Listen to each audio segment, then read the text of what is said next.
fear of aging, Jurassicophobia, the silent anxiety that shapes our lives. Hello there, and welcome to today's deep dive into one of humanity's most universal yet seldom discussed fears. If you're new here, consider hitting that subscribe button to join our community, where we explore the shadows of the human mind together. Today we're tackling Jurassicophobia, the fear of aging and growing old. So, let's begin this journey through time, wrinkles, and the anxiety that comes with watching the calendar pages turn. The ticking clock. Imagine waking up one morning, looking in the mirror, and noticing a new line etched across your forehead. For most, it's a fleeting observation. For others, it triggers a cascade of panic, dread, and existential questioning. That's Jurassicophobia in action.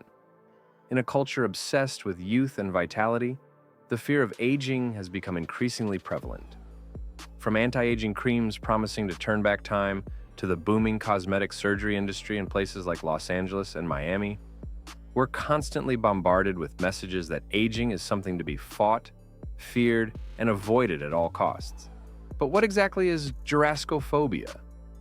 Unlike a simple preference for youthful appearance, Jurassicophobia is an intense, persistent fear of the aging process that can significantly impact quality of life. It goes beyond vanity. It's about mortality, relevance, and the fundamental human fear of decline. The faces of fear. Meet Sarah from Boston. Sarah, a 42-year-old marketing executive from Boston, first noticed her symptoms at her high school reunion. "I spent the entire evening cataloging who had aged well and who hadn't," she recalls.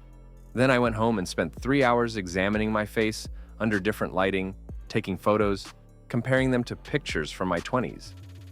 What started as casual concern evolved into a daily ritual of scrutiny and anxiety." Sarah began spending thousands on procedures, creams, and treatments. She avoided birthday celebrations and recoiled from photographs. Her fear wasn't just about looking older, it was about becoming invisible in a society that often overlooks its elders. "I was terrified of becoming like my grandmother," Sarah explains. "Not because she wasn't wonderful, she was, but because I saw how people started talking over her, ignoring her opinions, treating her as if her time of relevance had passed." The psychology behind the fear. Jurassicophobia stems from multiple sources, creating a complex web of anxiety that can entrap even the most rational minds. 1. Mortality. Awareness. At its core, fear of aging is often fear of death. As Dr. Michael Thompson, a psychologist from Chicago specializing in anxiety disorders, explains, aging reminds us that our time is limited. Each gray hair or wrinkle becomes a memento mori, a reminder of our mortality. 2. Cultural conditioning. American culture particularly valorizes youth. From Hollywood to advertising, youthfulness is equated with success, attractiveness, and worth. We've created a society where aging is portrayed as failure, notes Dr. Thompson. 3. Loss of identity.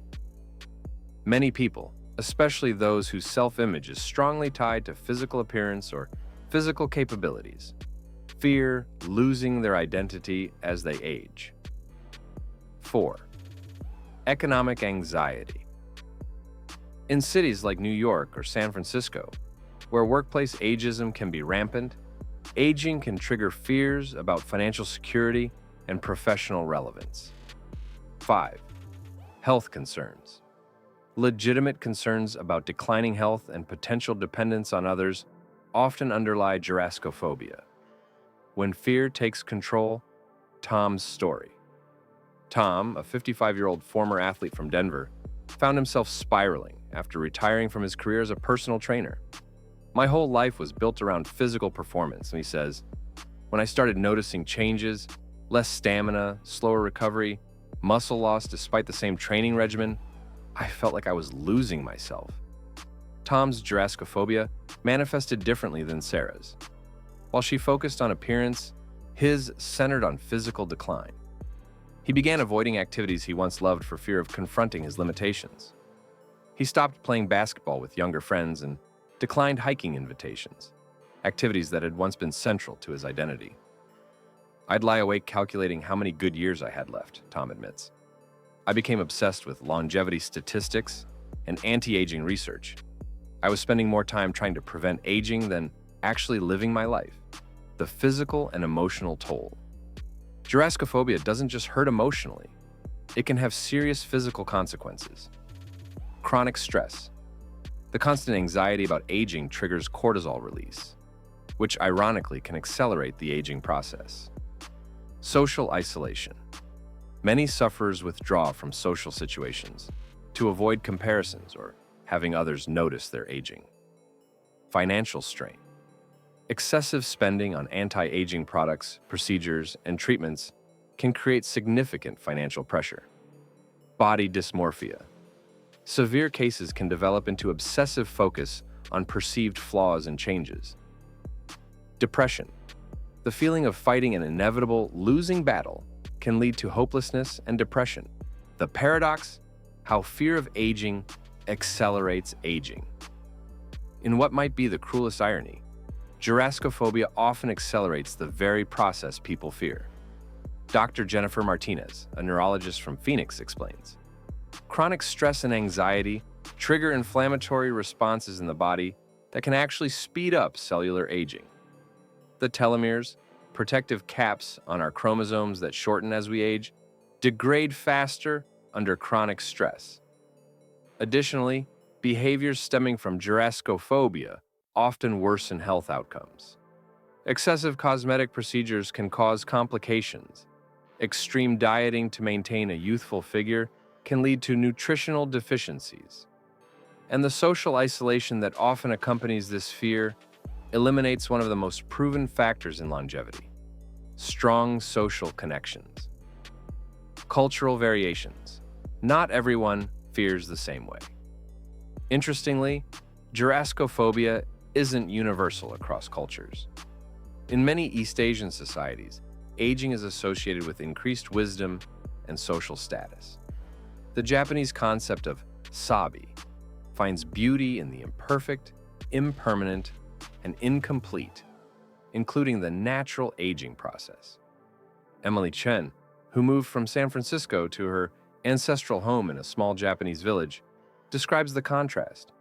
In America, I was terrified of aging. I felt like I was constantly being evaluated on how well I was maintaining myself. Here, my grandmother's wrinkles are seen as marks of character and wisdom. No one is trying to erase them. This cultural contrast highlights how much of our fear is socially constructed rather than innate, a realization that can be the first step toward healing. Breaking free: strategies to overcome gyrascophobia.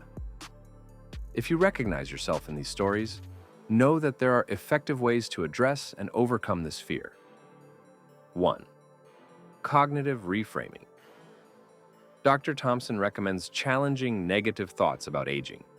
When you catch yourself catastrophizing about aging, pause and question that narrative. Is it true that your value diminishes with age?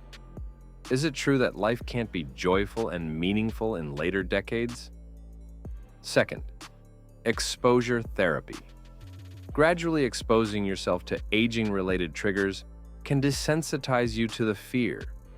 This might mean looking at photographs of yourself across different ages, spending time with older adults who are living vibrant, meaningful lives, celebrating birthdays rather than avoiding them. Third, media diet adjustment. Be intentional about the images and messages you consume, advises Dr. Martinez. Follow social media accounts that celebrate aging. Watch films and read books that portray older characters with depth and agency. Counteract the youth-obsessed mainstream media with alternatives. 4. Finding meaning beyond the physical. For Tom, healing began when he shifted his focus from physical performance to mentorship. I started coaching young athletes instead of competing myself, he explains. I found I could still be connected to the sports I loved, just in a different way. My value wasn't in how fast I could run, but in what I could teach others. 5. Professional support. For severe cases, cognitive behavioral therapy, CBT, has proven highly effective. Support groups specifically addressing aging anxiety can also provide community and perspective. The wisdom perspective, learning from those who've made peace. Margaret, an 82-year-old former professor from Chicago, offers perspective. I spent my 40s and 50s terrified of aging. Now I look back and think what a waste that was, to spend those vibrant years in fear rather than enjoyment. She continues, "What I've found is that each stage brings its losses, yes, but also its unique gifts. I can't run marathons anymore, but I have a clarity about what matters that I lacked in youth. I worry less about impression management and more about genuine connection. There's a freedom in that. Reframing aging, from decline to evolution. Perhaps the most powerful shift comes from reframing aging not as decline, but as evolution. As humans, we're programmed to grow, adapt, and transform throughout our lives. Aging isn't the end of that process, but a continuation. Dr. Martinez suggests a thought experiment. Think of yourself not as declining from a peak in youth, but as continuously evolving. Each decade brings new capabilities, perspectives, and opportunities that weren't possible before. Youth has its gifts, but so does middle age, and so does elderhood. Practical daily practices. For those working to overcome phobia, small daily practices can create significant shifts. 1. Gratitude for aging. Each morning, acknowledge one aspect of aging you're grateful for, whether it's wisdom, perspective, or simply the privilege of another day. 2. Mindful media consumption. Before following an account or buying a magazine, ask, does this promote a healthy or toxic view of aging? 3. Language awareness. Notice how you talk about aging. Replace, unfortunately, I'm getting older with, I'm experiencing another year of life. 4. Role model identification. Identify older individuals who inspire you with how they live and learn their stories. 5. Future self-journaling. Write letters to your future self, focusing on continuity of identity and evolving strengths rather than losses. Conclusion. Embracing the full arc of life. As we conclude our exploration of phobia, remember that fear thrives in shadows and diminishes in the light of understanding. By acknowledging our anxiety about aging, we take the first step toward transcending it. The goal isn't to eliminate all concern about aging. Some preparation and awareness is healthy. Rather, the aim is to prevent fear from overshadowing the joy of present moments and the anticipation of future chapters. Sarah, who we met earlier, shares her turning point. I realized I was spending so much energy fighting aging that I wasn't enjoying the age I actually was. Now I focus on being the healthiest, most engaged version of myself at whatever age I am, not clinging to who I was at 25. Perhaps that's the ultimate antidote to phobia. Not the denial of aging, but the embrace of becoming. Not the desperate clutching at youth, but the curious anticipation of who we might yet become. Thank you for joining me on this exploration of phobia. If you found value in today's discussion, please consider subscribing and sharing with others who might benefit. Remember, our fears lose power when brought into the open and examined with compassion. Until next time, embrace each day of your unfolding story.